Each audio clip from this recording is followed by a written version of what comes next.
కుమారి aunty food point గురించి తెలియని Telugu netizens ఉండరేమో. ఆమె చుట్టూ యూట్యూబ్ ఛానల్స్‌తో పాటు మెయిన్ స్ట్రీమ్ ఛానల్స్ కూడా తిరిగి వీడియోస్ చేసుకొని పోస్ట్ చేస్తున్నాయి. ఆమె ఫుడ్ టేస్ట్‌తో పాటు కల్మషం లేకుండా మాట్లాడే ఆమె మాట తీరు, చిరునవ్వు నెటిజన్స్‌ను అలాగే అక్కడ తింటున్న వారిని బాగా ఆకట్టుకుంటుంది. 2 లివర్స్ ఎక్స్ట్రా అనే వీడియోతో బాగా వైరల్ అయ్యారు కుమారి ఆంటీ. మీడియాలో వచ్చిన హైప్‌తో కుమారి ఆంటీ ఫుడ్ పాయింట్‌కు జనం పోటెత్తారు. దీంతో పోలీసులకు కోపం వచ్చింది.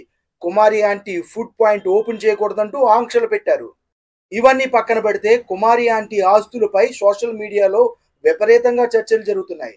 ఒక యాంకర్ అడిగిన ప్రశ్నకు కుమారి ఆంటీ తన ఆస్తులపై ఓ క్లారిటీ ఇచ్చారు.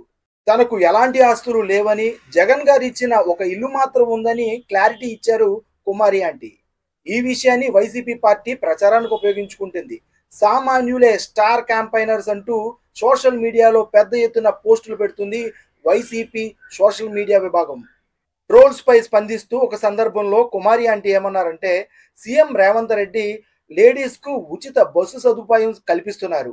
అలాంటి వ్యక్తిపైనే ట్రోల్స్ వచ్చాయి. ఇక నేనెంత అన్నారు. వీటన్నిటి నేపథ్యంలో టీఆర్ఎస్ కు తెలుగుదేశానికి దగ్గరగా ఉన్న కొంతమంది పోలీస్ అధికారులు కావాలనే కుమారి ఆంటీ ఫుడ్ పాయింట్ ని క్లోజ్ చేయించారా అన్న అనుమానాలు కూడా వస్తున్నాయి.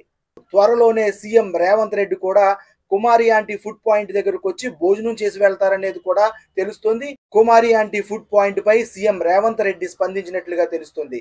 ఇప్పుడు ఎక్కడైతే కుమారి ఆంటీ ఫుడ్ పాయింట్ ఉందో అక్కడే కొనసాగేలాగా చర్యలు తీసుకోవాలని అధికారులకు సూచించినట్లు తెలుస్తోంది.